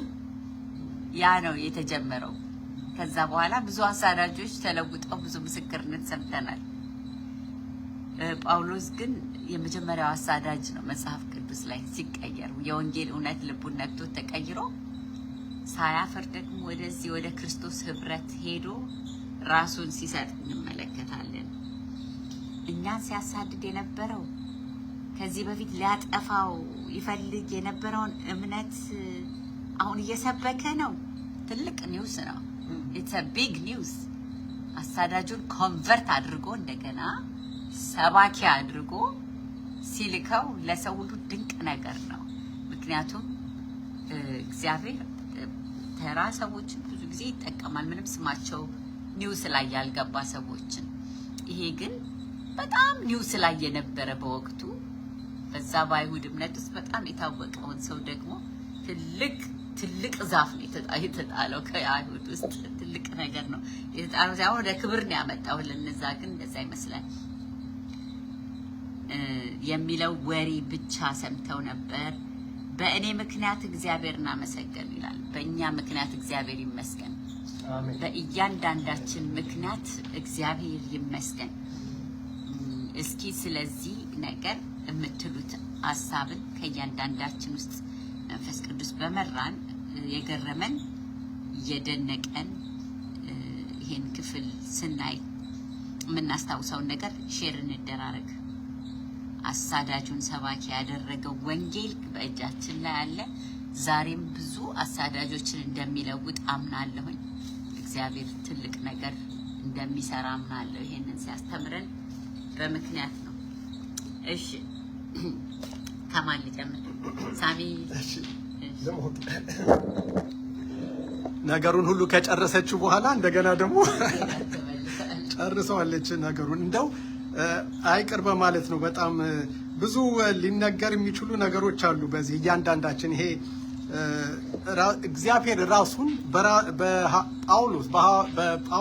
በሐዋርያው ጳውሎስ ሁኔታ ራሱን ሊገልጥ በወደደ ጊዜ የሚለው ነገር ላይ ይህንን መገለጥ በእውነት ልብ ብለን እኛ ደግሞ በወንድሞች በእህቶች የሚደረገውን ነገር አሁን እህታችን ለሚ በዚህ ቃል ላይ የምትገልጠውን ነገር ትኩረት ሰጠን መንፈሳችንን ከፍተን ካልሰማን በስተቀር ይሄ መገለጥ ዝም ብሎ የሚያልፍ ነገር ነው የሚሆነው ማለት ነው። አይጠቅመንም ማለት ነው። መጠቀም ይሁንልን፣ መባረክ ይሁንልን። በሰዎች እግዚአብሔር የሚያስተምረውን ነገር ለመስማት ጆሮአችን የተከፈተ ይሁን፣ ልቦናችን የተከፈተ ይሁን። ከምድር ዳር እስከ ምድር ዳር ይሄ መገለጥ የሚለውን አንድ እንደው ትንሽ ለመናገር የፈለኩት ነገር እግዚአብሔር ራሱን የሚገልጥባቸው መንገዶች የተለያዩ ቢሆንም እንኳን አሁን ኢትዮጵያ በነበርኩኝ ጊዜ በዩቲዩብ ላይ ለፓስተር መላኩ ሲያካፍል ይሄንን ቃል በዘፍጥረት ምዕራፍ 28 ላይ ያለውን ነገር እንዴት አድርጎ እንዳካፈለና እንዴት አድርጎ እንደገለጠው እግዚአብሔር በፓስተር መላኩ በኩል ያለውን እንድናይ ፈልጌ ነው። ምዕራፍ 28 ዘፍጥረት 28:10 ላይ እንደዚህ ይላል። ያዕቆብም ከቤርሳቤህ ወጥቶ ወደ ካራን ሄደ። ወደ አንድ ስፍራም ደረሰ። ፀሐይም ጠልቃ ነበርና ከዚያ አደረ። በዚያም ስፍራ ድንጋይ አነሳ፣ ከራሱም በታች ተንተርሶ ተኛ ነው አይደል? ተንተርሶ በዚያ ስፍራ ተኛ ይላል። ስለ ያዕቆብ ነው ፓስተር መላኩ ይገልጥ የነበረው። ድንጋይ አንስቶ ተንተርሶ ተኛ። አሁን ይሄ ድንጋይ ራሱ ኢየሱስ ክርስቶስ ነው ብሎ ይሄንን ድንጋይ የገለጠበት መንገድ ፓስተር መላኩ በጣም የሚገርም ነገር ነው። በጣም ደስ የሚል ነገር ነው። እዛ ይበሉ ይጠጡ የነበሩትን ቆሮንቶስ 10 ላይ ሄዶ ይሄ ድንጋይ ዝም ብሎ ድንጋይ አይደለም፣ ኢየሱስ ክርስቶስ ነው። በኢየሱስ ክርስቶስ ላይ በማይመች ሁኔታ ድንጋይ ተንተርሶ የተኛው ያዕቆብ እንዴት መገለጥ እንደመጣለት፣ እንዴት እግዚአብሔር ራሱን እንደገለጠለት ይሄንን ነገር ሲያብራራ እንዴት ትልቅ መገለጥ ነው። በእውነት ትልቅ ነገር ነው። ለእያንዳንዳችን ይሁንልን። ድንጋይ ነው ብለን የተንተራስነው ነገር ግን እግዚአብሔር ራሱ ኢየሱስ ክርስቶስ ተገልጦ ሲገኝ በዛ ውስጥ መልካም ነገር ነው። ሌላ አንድ ደግሞ ከ10 ምናምን ዓመታት በፊት ነው እግዚአብሔር በልዩ ልዩ መንገድ ይናገራል የሚለውን ሐሳብ እንግዲህ እያነሳን ነው ያለነውና ለራሴ እንግዲህ መገለጡን ያየሁበትን ሌላ አሁን አንድ ነገር ከዚህ ከወንጌላውያን ቤተክርስቲያን ከኦስተን ቴክሳስ ያለ ፓስተር ነው የነገርኳቸው። አሁን ሌላ ደግሞ በዚሁ ራጉኤል ቤተክርስቲያን እዚህ ቅርብ ያለ እህት ቤተክርስቲያን በራጉኤል ቤተክርስቲያን እግዚአብሔር ራሱን ከመግለጥ የሚቆጠብ አይደለም። እግዚአብሔር ራሱን በእያንዳንዱ ሰው ሁኔታ አሁንም ለምን እንዳለችው ይገልጣል ራሱንና እንዲህ አሉ። በስማቸው አቡነ ማርቆስ እግዚአብሔር ይባርካቸው ባሉበት ሁኔታ እንግዲህ አቡነ ማርቆስ በዛን ሰዓት በሚያስተምሩበት ሰዓት እዛው በራጉኤል ቤተክርስቲያን ውስጥ ምን ያህል ሰዎች ከዚህ ቃል ተካፋይ እንደሆኑ ምን ያህል ሰዎች የእግዚአብሔርን መገለጥ በአቡነ ማርቆስ ውስጥ እንዳዩት አላቅም። ያካፈሉት ቃል እንደዚህ ነበር። እሳቸው ብዙ ተንትነው አስተምረውታል።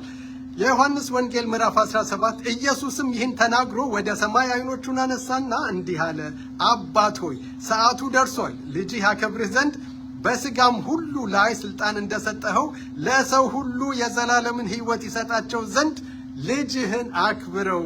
እውነተኛ አምላክ ብቻ የሆንክ አንተን የላከውንም ኢየሱስ ክርስቶስን ያውቁ ዘንድ ይህች የዘላለም ሕይወት ናት። ይሄንን ቃል ሲያካፍሉ እኔ ነፍስም አልቀረልኝም የነበሩ ሁሉ ደግሞ እንደተባረኩ አምናለሁኝ። እና እግዚአብሔር በተለያየ ጊዜ በወንድሞች በእህቶች ራሱን ሲገልጥ ልባችንን ከፍተን የማዳመጥ ጸጋ እግዚአብሔር ያብዛልን። እግዚአብሔር ሳይናገር ቀርቶ አይደለም፣ ይናገራል የሚለውን ነገር ለማንሳት ፈልጌ ነው። ወደ ሌሎች ደግሞ እንሄዳለን። እንግዲህ እውነት መገለጥ ሐዋርያ ጳውሎስ ብዙ ቦታ ላይ ስለዚህ መገለጥ ይናገራል። ወንጌል አሁንም ይገለጣል በተለያዩ ሰዎች የመስማትና የስንሰማ የምንረዳው ነው። ኤፌሶን 3 ላይ ኤፌሶን ምዕራፍ 2 ከ3 እስከ 6 ላይ ነው መሰለኝ። እኛ ሁላችን በአንድ ወቅት የስጋችን ምኞት እያረካን መንገዱንም እየተከተል በመካከላችሁ ኖር ነበር። እንደ ሌሎች የቁጣ ልጆች ነበር። ነገር ግን በምህረቱ ባለጠጋ የሆነ እግዚአብሔር ለእኛ ካለው ከታላቅ ፍቅሩ የተነሳ በበደላችን ሙታን ሳለን በክርስቶስ ሕያዋን አደረገን። የዳናችሁት በጸጋ ነው። እግዚአብሔርም ከክርስቶስ ጋር አስነሳን በክርስቶስ ኢየሱስ በሰማያዊ ስፍራ። ይሄ ስለ ጸጋ መዳን ነው። ለእናንተ ጥቅም ሲባል ስለተሰጠኝ የእግዚአብሔር ጸጋ መጋቢነት በእርግጥ ሰምታችኋል ብሎ ቀደም ሲል በአጭሩ እንደጻፍኩት በመገለጥ እንዳውቀው የተደረገው ሚስጥር ይሄ ነው ይላል። ይሄ ትልቅ ሚስጥር ነው የሚገልጽልን። የሚገርም ነው። ይሄንን ሚስጥር ነው ብዙ ሰዎች መረዳት ያቃታቸው። ይሄ ሚስጥር ነው ለአዲስ ኪዳን አማኞች በግልጽ የወጣው የተገለጠው።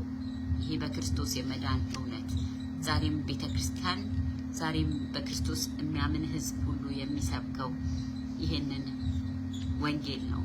ወንጌል ግን ዛሬ የጀመረ ሳይሆን አብርሃምም ተሰብኮለታል። እሺ ሌላ ሰው ስለዚህ ወንጌል ስለዚህ ገላትያ ላይ ስላለው ክፍል 1 ላይ ምዕራፍ 1ን ዛሬ ስለምንጨርስ ምዕራፍ 1 ላይ የቀረልን ምንድነው የሚለውን እስኪ አንዳንድ ሀሳብ ሼር እንደራረግ ጥቂት ሰዎች ስለሆነ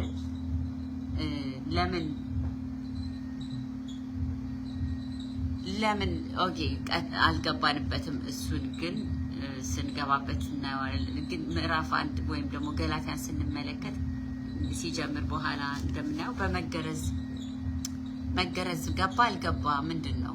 ለምንድነው እንደዚህ በጣም በቃ ማንነቱን አስረድቶ ወንጌልን እንዴት እንደተቀበለ እንትን ብሎ ከርቀቱ ነው ደብዳቤ ጽፎ ጊዜ መጻፍ። ይሄ እንዳሁን አይደለም፣ እንደ ቴክስት ምናምን የምናደርገው አይደለም። ብራና እናንተን አዘጋጅቶ ብዙ ወጪ ይጠይቃል፣ ጊዜ ይፈልጋል። እንዳሁን ቀላል አልነበረም ጽፎ ደብዳቤን መላክ በዛን ጊዜ። እዚህ ሁሉ ውስጥ ለምን አስገባው? ኦኬ በቃ መገረዝ አስገቡ ተባለ፣ ተገረዙ አልተገረዙ ብሎ ለምን አልተወውም? ይሄን አስባችኋል? ሁለተኛ ደግሞ ለምንድነው ለኛስ ለምንድነው ለአዲስ ኪዳን አማኞች ስለመገረዝ ምናምን ምንም ቅድመ ሁኔታ ቅድመ ዝግጅት የሌለን ይሄ መጽሐፍ መጻፉ ማንበባችን ማጥናታችን ለምንድን ነው ብላችሁ ታስባላችሁ? እስኪ ይሄንን ሐሳብ እናንሸራሽረው። ታይንቲ አላት ይመስለኛል። አይጠፋም እሷ ነው ሁልጊዜ መገረዛሽ ዮሐንስ 15 ላይ እንዳለ ጠቅሰዋል። እሺ ይሄንን ብቻሽ ይሄ ምንድነው ለምዬ ባለችው ላይ መገረዝ ያኔ ስጋ መቆረጥ መገረዝ ነበር። ገረዛሉ ወንዶች ህግ ነው። በ8ኛው ቀን የተገረዝኩ ይላል ጳውሎስ። ነገር ግን አሁን ደግሞ ዮሐንስ 15 ላይ በደንብ ተጽፎልናል።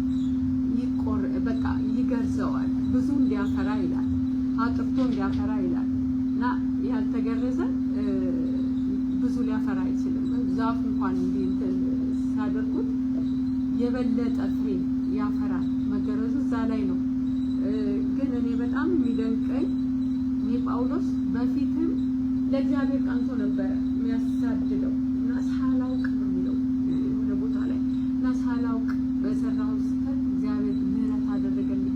ሳያውቅ ነበረ ግን የክርስቶስን ኢየሱስን ያገለገለ ቤተክርስቲያንን የጠቀመ መስሎት ነበረ እንትን ሲል የነበረው። እኔ የማስታውሰው ኦርቶዶክስ ሆኜ ጴንጤ የሚባል ነገር ስማቸውንም መስማት አንፈልግም፣ በጣም እንጠላቸው ነበረ። ግን ወደን አይደለም የሚነገረን የሌላ የህግ ትምህርት ነው። ደግሞ ብዙም ቋንቋው በግዕዝ ነው የምንሰማው። ከዛ ባሻገር ደግሞ ባይብሉ በደንብ አሁን እየተነበበ ነው፣ እግዚአብሔር ይመስገን። አይነበብም ነበር እና ድንጋይ እየወረወርን በቃ ትንሽ ነበረ።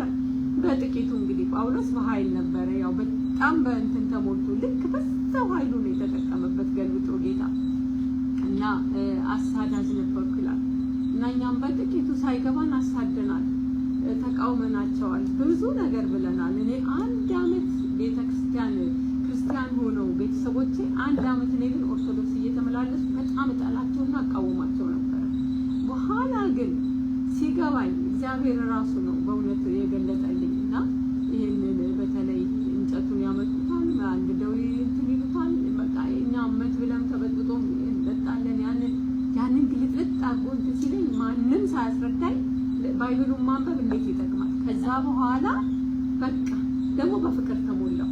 እነኛንም አልጠላም የሆነ ፍቅር ገባብኝ። ኢየሱስ ራሱ ፍቅር ስለሆነ እና ነፃ የሚያወጣ ወንጌል ነው የያዝነው። እግዚአብሔር ይመስገን በህይወታችን አይተነዋል፣ በዘመናችን። እዛ ለእኔ ብቻ አይደለም ብዙዎችን እግዚአብሔር በእኔ ተጠቅሞ አፍልሷል። ብዙዎችን በቃ ልክ ሲገባኝ ሲበራልኝ እጄ ስነግራቸው እሺ ይሉኛል። ታዲያ እኛ የምንሰማው ይሄ ሐውልት ነው፣ ድንጋይ ነው።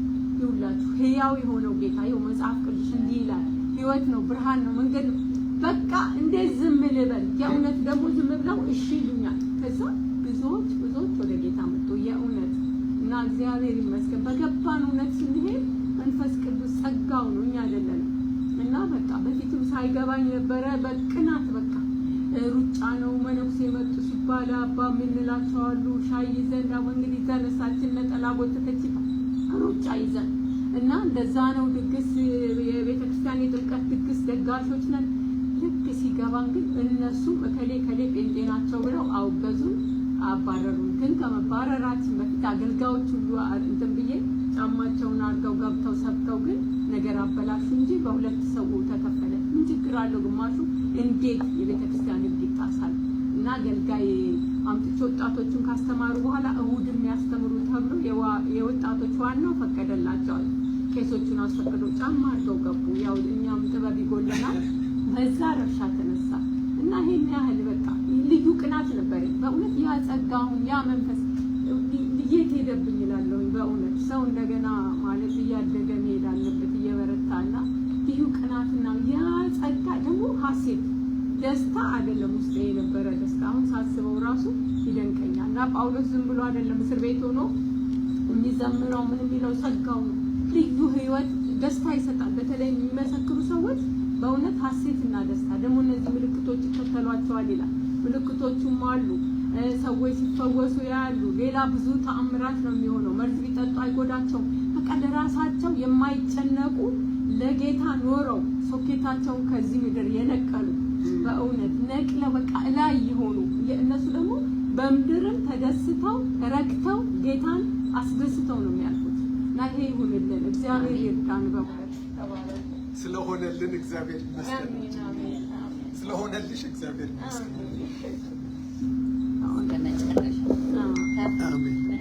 እዚህ እሷ በተናገረችው ላይ መገረዝ በሚለው ላይ በድሮ ጊዜ በአይሁድ ስርዓት የሸለፈት መገረዝ ነው። በብሉይ ኪዳን ደግሞ የልብ መገረዝ ነው፣ የልብ መወለድ ነው። እና ስለ ወይን የተናገረችው መጽሐፍ ቅዱስ ላይ ወይኑ ሲገረዝ ይታደሳል። መገረዝ መታደስ ነው እና በየሁሉ ባሁን አትክልቶች ሲገረዙ ይታደሳሉ። እና የሰው ልጅ ተለወጡ ታደሱ ነው ያለው። እና ለምሳሌ ሐዋርያው ጳውሎስ ሲናገር አሳዳጅ ነበርኩ እንደዚህ አድርግ ነበር ሲል ይህንን መገረዙን ነው የልቡን መለወጥ የሐሳቡን መለወጥ ነው የሚናገረው። እና መገረዝ መታደስ ነው። ነው። ሁለተኛ መጨረሻ ላይ የሚለው ሲሰሙ ይላል ስለኔም እግዚአብሔርን ያከብሩ ነበር። በጣም የሚገርም ነገር ነው እና ይሄ ደግሞ ከኛ የሚጠበቅ ነው። አንድ ሰው እንደዚህ ነበር ብሎ ያንን ሲመለስ እንደዚህ አይነት ነገር ምክንያቱም አገልጋዮቻችን አሁን በብዛት ያሉት ከወደቀው ቦታ የተነሱ ሰዎች ናቸው። አብዛኛው የተጠሩ ሰዎች ናቸው። በባለፈው እንዳነሳ ነው። ግን ይህን ነገር እኛውን መገረዝ አለብን። ሰዎቹ የት እንደነበሩ ሲናገሩ እንደዚህ ነበር ከማለት እንቆጠብ፣ እናክብራቸው፣ እንውደዳቸው። አሜን።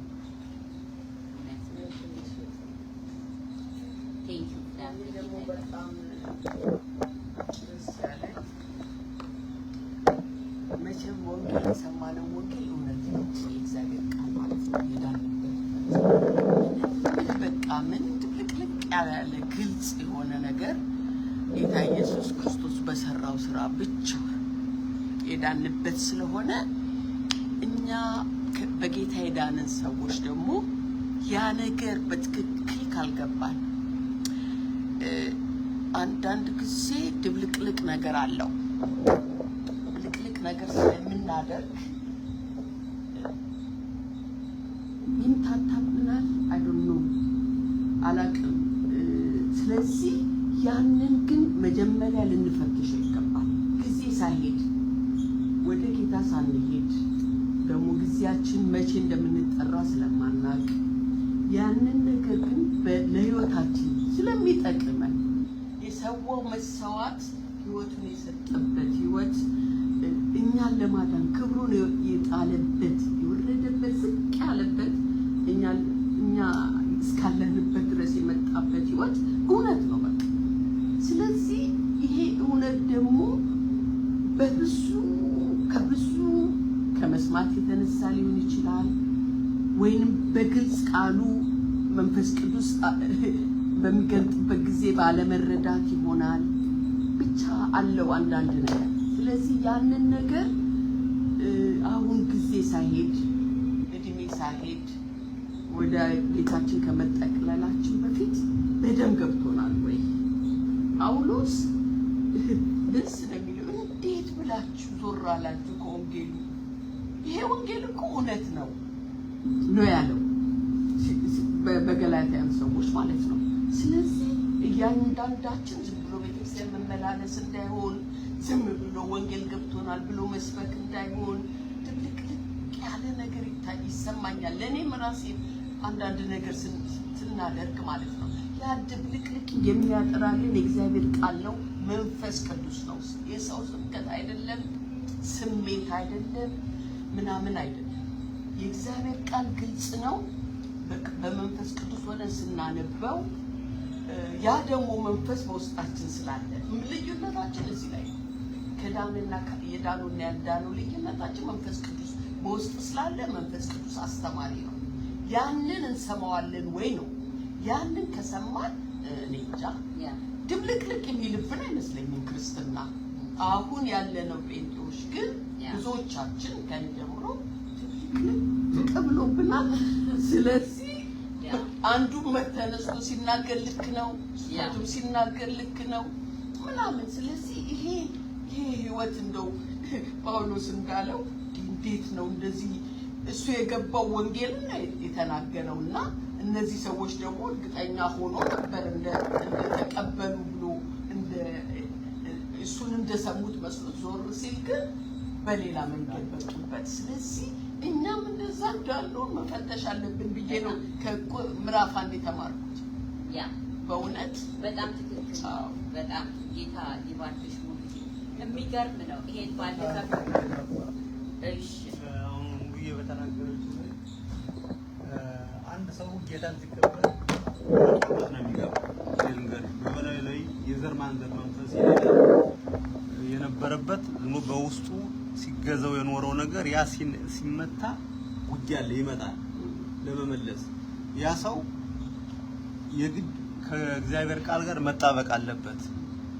በቃ ይሄ ነው አሁን እዚያ ማምለጥ አለበት። በቃሉ ሙላት መሞላት አለበት። አለበለዚያ ብዙ ነገር አለ። ለዚያ ነው ሰዎች ወደ ኋላ የሚሉት እና ትናንትና እንደምሳሌ ቁጭ ብለን ስብከት እየሰማን ነበር። ቃለ መጠይቅ የተደረገለት አንድ ወንጌላዊ ፓስተር በድሉ ነው ከዩኒቨርሲቲ ወይም ከትምህርት ቤት መሰለኝ የመሰከረለትና እሱ እየተናገረ ምንድን ቀረልኝ ወደ አገልጋይነት ተነገረው ተጠራ ገባ እና ምንድነው ነው ቤተክርስቲያን ሲመሰረት ትንቢት ተናጋሪ ያለ የሚሆነው ቃሉን አስተማሪ ነው የሆነው በቃሉ የጸና ሰው ነው የሆነው እና ያለው ቤተክርስቲያን አንድ አይደለም ሁለት ሶስት አለ ቤተክርስቲያን ያለው ሰው የትም አይዋዥቅም ሲናገር የትም አይሄድም ካንዱ ቤተክርስቲያን ወጥቶ ካንዱ አይሄድም ያለው ሰው የመሰከረለት ቤተክርስቲያን ያለው ሶስቱን ነው አራት ቤተክርስቲያን አለ የጸና ነው ሁሉም ባለበት ምክንያቱም የሚሰብከው ቃሉን ነው የሚሰብከው ትንቢት ምናምን ነገር ይሄ መገለጥ አይናገርም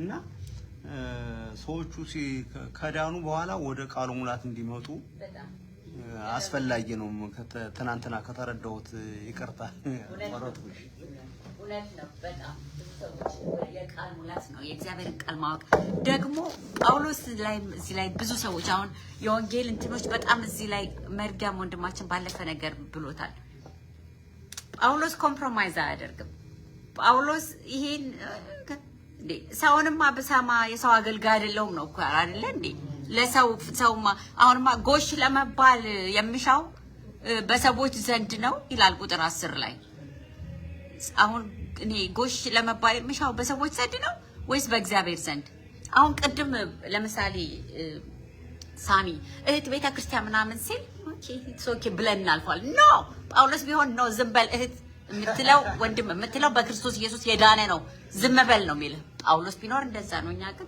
ኢትስ ኦኬ በቃ በሳሚ እንደዛ ነው ብለን እናልፋለን ሊታለፍ የማይገባው ነገሮችን እያለፈች ቤተክርስቲያን ብዙ ተጎድታለች እንደ ጳውሎስ ቆም አድርጎ ነው ወንጌል ይሄ ነው መሰረቱ ሲናጋ ትክክል እንዳልሆነ ለምን ታዲያ ሰው ከዛ ቤተክርስቲያን ይወጣል እህት ከሆነን ዛን ቆመም እንዴ ለምን እንመሰክራለን ለምን በክርስቶስ ኢየሱስ የዳነን ህብረት ከሌላው ጋር ማወዳደራችን ራሱ ትክክል አይደለም እንደ እውነት እንነጋገር ከተባለ ሰዎችን መውደድ ሌላ ነገር ነው እንዲጅኑ መጸለይ ሌላ ነገር ነው መመስከር ሌላ ነገር ነው እህትና ማችነን ኢትስ ኦኬ ኖ ዌይ አይደለም በፍጹም ያ እንዲህ ነገሮችን ዝም እንላለን ጳውሎስ እንደውም በጣም ቁጣው የተገለጸበት ክፍል ቢኖር ይሄ ነው ለወንድምና ቤተሰብማ ዛኮ ሞልተውታል አይሁድ ሃይማኖት ውስጥ ግን ኖ መገረስ ገብቶ ከዛ ጥቂት እርሾ ሌላውን እንደሚያደፈርስ ሊሆን ነው አለ ለምን ያውቀዋላ እነዚህ ከዚህ ህግ መላቀቅ ያቃታቸው ሰዎች እዛ ገብተው የህግን ነገር ኢንዲዩስ አድርገው ሰውን ሁሉ ሊያበላሹ እንደሆነ ገብቶታላ እንደዚህ ቋውቃል በቃትና ማሸር እንደምናይለም ነው በእውነት በገባን እውነት ላይ ኃይለኛ ልንሆን ይገባል ኮምፕሮማይዝ ያደረገች ቤተክርስቲያን ተጎድታለች ኮምፕሮማይዝ ያደረገ ክርስቲያን ተጎድቷል እግዚአብሔር ለሱ የሚጨክኑትን ነው የሚፈልገው ለወንጌል መጨከን ምንድነው አይሁዶች እኮ የመገረዝን ስርዓት የሰጣቸው እግዚአብሔር ራሱ ነው አብርሃምን ቃል ኪዳን ያስገባው ዘሩ ሁሉ እንዲገረዝ ከዚህ ከሚገረዘው ዘር ኢየሱስ አንድ ከዘር ይላል ስናልፍ ምዕራፍ 2:3 ላይ እናያለን ከዘር አንድ ይመጣል ብሎኮ ብዙዎች አይደለም ያ ኢየሱስ መጣ በኢየሱስ በኩል ደግሞ ኪዳን ተገባልን በክርስቶስ ሞትና ትንሣኤ ዳንን አይሁዶች በሂትለር ጊዜ እኮ ሱሪያቸውን ያስወለቀ የተገረዘና ያልተገረዘውን ያወቀ ነው እንዳታልሉ እንኳን አይሁድ አይደለንም እንኳን እንዳሉ ሱሪ ያስወለቀም ተገርዘዋል አይሁድ ነው እያለ ወደ ከዛ እንትን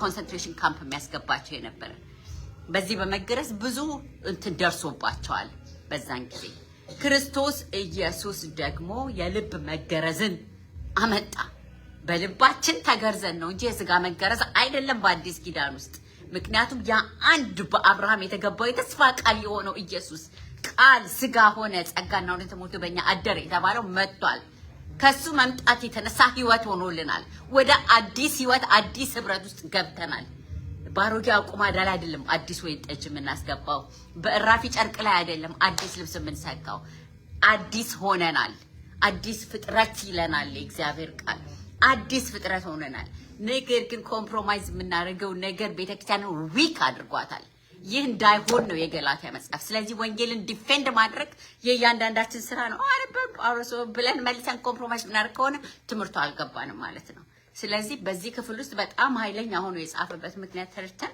እኛም የወንጌል እውነት ሲዛባ እዚህ ጋር ቆም ማለት አለብን ካላልን ድብልቅ ነው ምን ሆነ ቤተክርስቲያን አቆም አይነራትም ህይወታችን አቋም አይኖረውም። የአቋም ሰዎች ልንሆን ይገባል። ላመንበት ነገር ልንገደል የምንችልበት ሁኔታ እንኳን ሊመጣ ይችላል። ሁኖስ ስንት ሰማዕታት እኮ ያለፉት ኮምፕሮማይዝ ማድረግ አቅቷቸው አይደለም፣ ለወንጌል መሞት ምስክርነታቸው ስለሆነ ነው። እና ጌታ ከዛ ይጠብቀን እንጂ በአሁን ዘመን ክርስቶስን ካላመንክ ሞት የሚባል ነገር ቢመጣ ስንት ሰው እንደሚጸና አላቅም። እሶኬ ልቤን ያውቀዋል ጌታ፣ እኔ አልሞትም፣ ኧረ በአፌ ተናግሬ ሚል የሚበዛ ይመስለኛል። ለምን በጥቂት ነገር ካልተማርን በትልቁ ላይ ልንጨክን አንችልም። በጥቂቷ ዛሬ ኖ ይሄ ልክ አይደለም ካላልን ሌላ ፈተና ቢመጣ አይዶን ነው ምን ያህል ስንቶች እንደምንጸና እና ሰዎችን መውደድ ሌላ ሆኖ ሳለ የህብረታችንን ልዩነት ግን ማወቅ ደግሞ እና እዛ ላይ ደግሞ አቋም ማስመር ጥሩ ነገር ማለት ሁሉ ሰላም ስላለ ወይም ሁሉ እንትን ስላለ አንድ ነን ማለት አይደለም። በወንጌል የምንለያይበት በእምነት የምንለያይባቸው ነገሮች ማወቅ አለብን። ይሄ ጥላ አይደለም። ይሄ ግን በእምነታችን የያዝነውን ወንጌል ይዘን ክርስቶስ እንዳለን የመኖር ህይወት ነው። ስለዚህ እንደዚህ አይነት ነገር እየበዛ ስለመጣ ነው ቤተክርስቲያን በአጠቃላይ የዛሬዋ ዘመን ቤተክርስቲያን እንትን ጽኑ የሆነ መሰረት የላትም። የፌስቡክ እና የቲክቶክ መጫወቻ ሆኗል። ብዙ ክርስቲያኖች፣ ሰባኪዎች፣ የተለያዩ ሰዎች ብዙ አይነት ነገር ሀፕን እያደረገ ወንጌልን የምናሰድበው ኃይል ስለሌላት ነው። ኃይል ያጣችው ኮምፕሮማይዝ ስለምናደርግ ነው። እና ከጳውሎስ አንዱ የምንማረው ኖ ኮምፕሮማይዝ when it comes to the gospel ክርስቶስ ስለሞተለት እውነት ኮምፕሮማይዝ መደረግ የለበትም። ይሄ አቋም ጉዳይ ሊሆን ይገባል። ታንኪው አንድ ጊዜ እዚች ላይ ለመጨመር ያህል በጣም ተባረኪ። ሺዝ ኦን ፋየር ነው የሚባለው መሰለኝ። ጌታ ኢየሱስ ይባርክሽ። እንትና አጥማቂው ዮሐንስ እኔ በውሃ ጠምቃችኋለሁ፣ ኢየሱስ ክርስቶስ በመጣ ጊዜ ግን በኃይልና በመንፈስ ቅዱስ ያጠምቃችኋል እንደተባለ የዛ አይነት መጠመቅ እንደዚህ ስናይ ደስ ነው የሚለኝ። አሁን እህት ቤተክርስቲያን በሚለው ላይ ላነሳችው ነገር መቼም ብንወድም ባንወድም ነው የሚባለው መሰለኝ። አንድን ቅድም ስትናገር ነበረ ታይቲ እህታችን ስለ ጴንጤዎች የምንሰማው ነገር መጥፎ ነገር ስለነበረ ጴንጤዎችን እንጠላቸው ነበር አለች። በጣም ጥሩ ነገር ነው። አሁንም ደግሞ ስለ ኦርቶዶክስ የምንሰማው ነገር መጥፎ ነገር ከሆነ ኦርቶዶክስ ወንድሞቻችንን ልንጠላ ነው ማለት ነው። እኔ እንደዚህ ይገባል ብዬ አላስብም። ወንጌል ነው በመገለጥን በሚመለከት ነገር እንደዚህ አሁን እንደዚህ ቸርች ምናምን እኔ ኮምፕሮማይዝ እንዳደረኩት አይቶ ትወጣ ነበር፣ ማስወጣት ነበርብን። እኔም ራሴ ከሚያስወጡት መካከል ነው መሆነው። ግድ የላችሁም። ቁም ነገሩ ምን መሰላችሁ? የኢየሱስ ክርስቶስ መገለጥ ዛሬ በእያንዳንዱ ህይወት ውስጥ ኦርቶዶክስ ቤተክርስቲያን ውስጥ ቢሆን፣ ካቶሊክ ቤተክርስቲያን ውስጥ ቢሆን፣ ጴንጤ ቤተክርስቲያን ውስጥ ቢሆን መገለጡ አንድ አይነት ነው። እኛ ልንለውጠው አንችልም። ቅድም የጀመርኩት ላይ ወንጌል የሚለወጥ የሚሸቀጥ ነገር አይደለም። አሁን ኖ የኢየሱስ ክርስቶስ መገለጥ አንድ አይነት ነው ማለት አሁን እንትና ይሄ ጳውሎስ እምነት ራሱን ይገልጣል። ጌታ እስላምም ውስጥ እግዚአብሔር የሚገልጥና የሚያድናቸው ሰዎች የትም ቦታ እንዳሉ ኤግዛክትሊ ያ ህይወቱን የገለጠው አሁን ጳውሎስ ልክ ነው እኮ አሁን ትክክል ነው። ጳውሎስ ግን የሚናገረው ነገር እኔን የለወጠው ከሰው ጋር ተማክሬ አይደለም እና ሐዋርያቶቹን እንኳን አንቱ የተባሉትን እነሱን አማክሬ አይደለም ነው የሚለው እኮ ራሱ የተገለጠለት መንገድ ሐዋርያው ጳውሎስ በሚገባው መንገድ ነው የተገለጠለት። በደማስቆ መንገድ ላይ ኢየሱስ ክርስቶስ ሲገናኘው ጳውሎስ በነበረበት ሁኔታ ነው የተገናኘው ኢየሱስ ክርስቶስ። ኦርቶዶክስ ቤተክርስቲያን ቢሆን፣ ጴንጤ ቤተክርስቲያን ቢሆን፣ ካቶሊክ ቤተክርስቲያን ቢሆን በእያንዳንዱ ቤተክርስቲያን ውስጥ ባሉበት ሁኔታ ላይ ራሱን የሚገልጥ አምላክ አለን። ዛሬ አሁን ሰውን ከሚያስወጡት መካከል ነው ለመሆን እንዴ እኛው ጴንጤዎቹ ቤተክርስቲያን እኮ ደህንነትን ኮምፕሮማይዝ እያደረጉ አንድ ጊዜ ከዳንክ ሁል ጊዜ አትድን ምናምን የሚለው ትምህርት ላይ በብዙ ጎበዝ የተባሉ አንቱ የተባሉ ወንድሞቻችን ፓስተሮች በዚህ ላይ እንደው እያሉ እኮ የሰበኩት ወንጌል አለ እኮ ወንጌል ያልሆነ ሌላ ወንጌል ማለት ነው። እንደዚህ ካላደረክ አትድንም፣ የዘላለም ሕይወት የለም ብለው እኮ በእኛዎቹ በጴንጤዎቹ ቤተክርስቲያን ውስጥ ሲሰበክ ሰምተናል። ስንት ነገር ሲደረግ ሰምተናል። ያንን መለየት መቻል አለብን። የትም ይሰበክ የትም ወንጌል ነው፣ ንጹህ ነው፣ ሰውን የሚያድን ነው።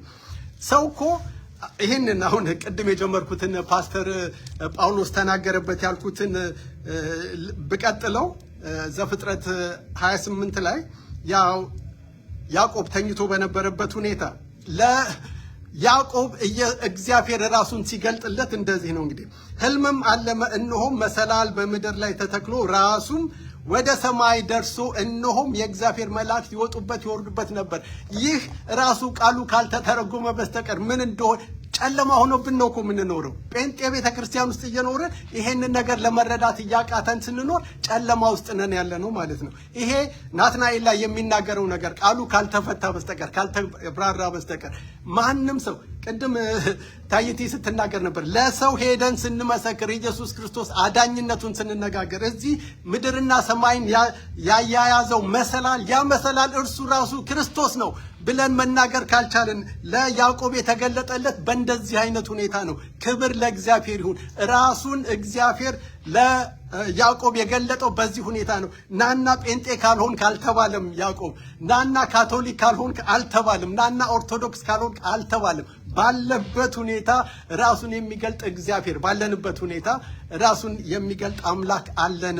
እህት ቤተክርስቲያን ስላልኩኝ በዛም ውስጥ እግዚአብሔር ይናገራል ብዬ እግዚአብሔር የተናገረበትን መንገድ የገባችኝን ያህል ተናገርኩኝ። እንግዲህ እንቀጥላለን። ዛሬ ያለን ሳለት ሳሚያው መልእክትን ለፌስቡክ የምታስተላልፈውን አስተላልፈዋል። እግዚአብሔር ግን ሰዎች ሁሉ ይድኑ ዘንድ ወንጌልን ሰጥቶናል። ሰዎች የእግዚአብሔርን ቃል እስከቆፈሩ ድረስ የሚያድነው ወንጌል በቃሉ እውነት ውስጥ አለና ያንን ነው ለሰው ሁሉ የምንመክረው። እግዚአብሔር በቃሉ ውስጥ የሚያበራው መንፈስ ቅዱስ ሊገልጽ ሰዎች ሁሉ እንዲድኑ ሊያደርግ ዛሬም ይሰራል። አሜን። ዛሬም አለ። ሁሉ ጊዜ እስከ ዓለም ፍጻሜ ድረስ ከእናንተ ጋር ነኝ ያለው እግዚአብሔር አለ። ዛሬም ደግሞ እንደዚሁ ያብራልን። በእውነት የተደባለቀ ነገር ሳይሆን ክርስቶስ ኢየሱስ የሞተለትን ዓላማ ይዘን እንድንጓዝ እስከ መጨረሻ የሚጸና እርሱ ይድናል ይላልና እስከ መጨረሻ በዚህ እውነት እንድንጸና እግዚአብሔር ይርዳን።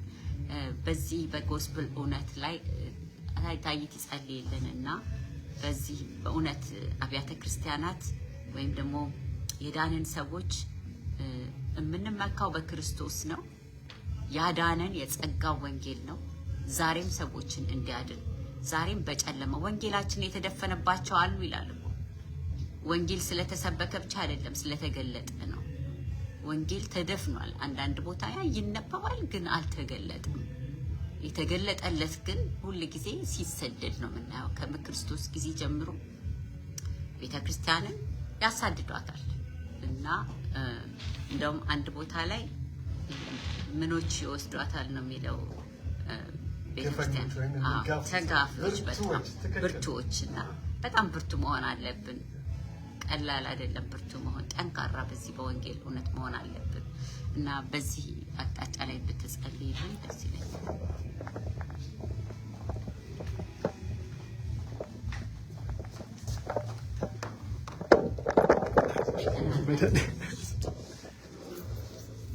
አንድ ቃል አንኳን ቅድም ዮሐንስ 15 ካልኩት ደስታዬ በእናንተ ቢሆን ደስታችሁ እንዲፈጸም ነግሬያችኋለሁ። እኔ እንደወደድኳችሁ እርስ በራሳችሁ ትዋደዱ ዘንድ ትእዛዜ ይህች ናት። ነፍሱን ስለ ወዳጆቹ ከመስጠት ይልቅ ከዚህ የሚበልጥ ፍቅር ለማንም የለም ይላል። እዚሁ ተገረዙ የሚለው ላይ ነው ማለት ነው። እና መገረዝ ያማል፣ ግን በቃ የማንፈልገውን ጌታ የማይፈልገውን ነገር መጣል ግዴታ ነው። ያ ሲገረዝ ግን ያማል እና ቢያመንም ብንገረዝ ይሻለናል። እግዚአብሔር ሆይ እናመሰግናለን። አንተ ትልቅ አምላክ ነህ። አንተ ኃያል አምላክ ነህ። ኃያል ሆነ ሳለ ማንንም አትንቅም። ዝቅ ብለህ በመንፈስህ አስተማርከን። እኔ ብሄድ ይሻላችኋል ብለህ መንፈስህን የሰጠህን በእያንዳንዳችን ውስጥ ጸጋህና መንፈስህ ስላለ እህታችንን ደግሞ የምታስተምርበት ልዩ ጸጋና መንፈስ ስላበዛህላት በኢየሱስ ስም እናከብረሃለን።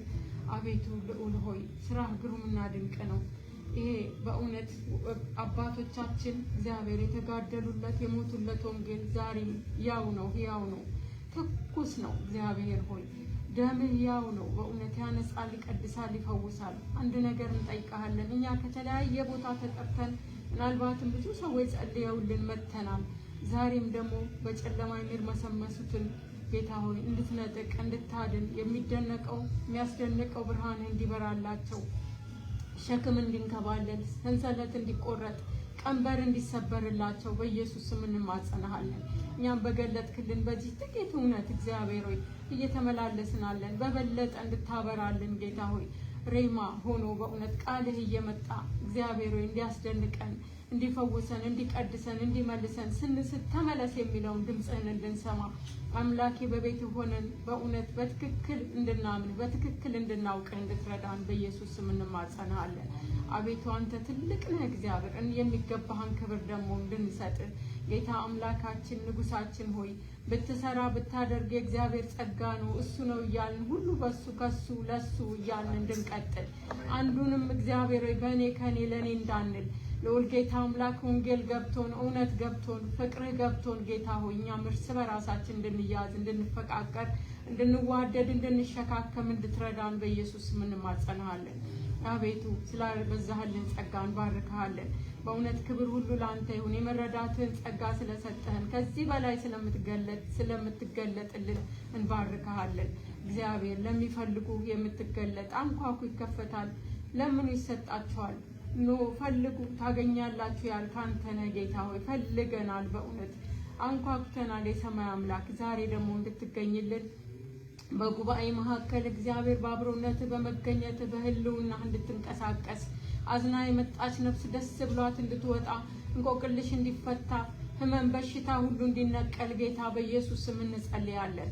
አቤቱ ህዝብህን አስብ ርስትህን ባርክ እንደሚል በዚህ በህብረት መካከል ያለው ለዘላለም የታዘዘው ህይወትና በረከት እንዲያገኘን አቤቱ በኢየሱስ ስም እንጸልያለን። ጌታ አምላክ አሁንም መንገድ ላይ ያሉትን ከቤትም ያልተነሱትን እንድታስባቸው ጠብቀ እንድታመጣቸው እንጸልያለን። እኛንም ጌታ ጠብቀ ስላመጣህን ስለረዳህን በዚህ በቃል ገበታ ዙሪያ እንድንሆን ስላገዝከን በእውነት በኢየሱስ ስም ክብር ላንተ ይሁን። ድንቅ ነህ፣ ስራህ ግሩምና ድንቅ ነው ጌታ ሆይ በእውነት እጅግ አድርገን እናመሰግንሃለን። በላይ በሰማይ መላእክቶች በፍጹማን ጻድቃን በአራቱ ሽማግሌዎች በአራቱ እንስሶች የኛ ምስጋና ተጨምሮ ወደ አንተ እንዲገባ በኢየሱስ ስም ጸለይ። ጌታ ሆይ ክብሩ በሰማይ በምድር ላንተ ይሁን። በረከቱ፣ ፈውሱ፣ ሰላምና ጤንነቱ ለልጆች ለኛ ይሁን። ነገር ግን ውድቀትና ሽንፈት ወደ ኋላ መመለስ ስንፍና በጠላቶቻችን ላይ ይሁንባቸው። የሰው ጠላት የለንም። ክፎች፣ አጋንንቶች፣ ሰይጣን ዲያብሎስ በኢየሱስ ስም የተመታ ይሁን። ስራው ይፍረስ፣ እቅዱ ይፍረስ፣ ተንኮሉ ይፍረስ። እነሆ በእውነት በራሪውን እባብ እጅ ወጋች እንደሚል እየበረረ የሚላክ በተለያየ ሀዚምን ሊጥል ድንዛዜ ሊጥል ወንጌልን ሊያጣመም የሚላክ ኃይል ሁሉ የተመታ ይሁን። በጌታ በኢየሱስ ስም እናፈርሰዋለን። አምላኬ ጥርት ያለውን እውነት የሆነውን የገለጥክልንን ይዘን እንድንገሰግስ እንዳይሰወርብን እውነት እግዚአብሔር እንድትገልጥልን በእውነት አንተ ካልገለጥክልን አንችልም። ሰው በኃይሉ አይበረታም ያለኔ ምንም ልታረጉ አትችሉም ብለህናል።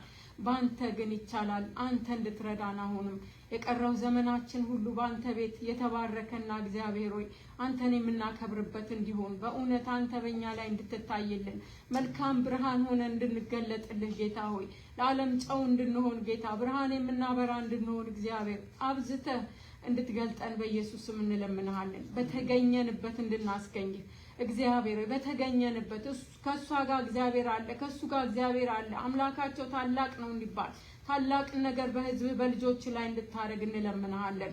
እነሆ የንጉስ ካህን ቅዱስ ህዝብ ለርስቱ የተለየ ወገን እያልክ ብዙ ስልጣን ሰጥተናል። በዚህ ስልጣን እንድትገልጥ ህዝብህን በኢየሱስ ስም እንማጸናሃለን። በተለያየ ስፍራ ደግሞ በጨለማ ያሉትን እንድታስባቸው በእውነት እንዲወጡ አጥብቀን እንለምንሃለን። የስጋ ዘመዶቻችን ራሱ ብዙ ያልዳኑ አሉ። እኛን ያዳንክ እንድታድናቸው፣ ለኛ ያበራህ እንድታበራላቸው፣ እኛን ያገኘ እንድታገኛቸው ዛሬም በኢየሱስ ስም እንማልዳለን። ክብር ሁሉ ለአንተ ይሁን። እንወድሃለን ጌታ፣ እናከብረሃለን፣ እናመልክሃለን፣ እንገዛልሃለን። ዘሮቻችን ሁሉ ይገዙልህ። ክብር ሁሉ ተጠቅልሎ ለአንተ ይግባ። ሁሉ በአንተ ካንተ ሆኗል። ክብሩም ተጠቅልሎ ለአንተ ይሁን። ምስጋና ይብዛልህ። ዘማሪዎችን እንድትረዳ፣ አስተማሪዎችን እንድትረዳ፣ ሰባኪዎችን እንድትረዳ፣ ሙዚቃ ተጫዋቾችን እንድትረዳ፣ አሸሮችን እንድትረዳ፣ አሳልፈን አገልጋዮችን ሁሉ ለአንተ ሰጠን። ተባረክ። እንወድሃለን። ሕያው ቅዱስና ዘላለማዊ በሆነው በወደድከው በክርስቶስ ኢየሱስ ስም ጸለይን። አሜን። ቅዱሳን እግዚአብሔር ባርካችሁ። በመስመር ያላችሁ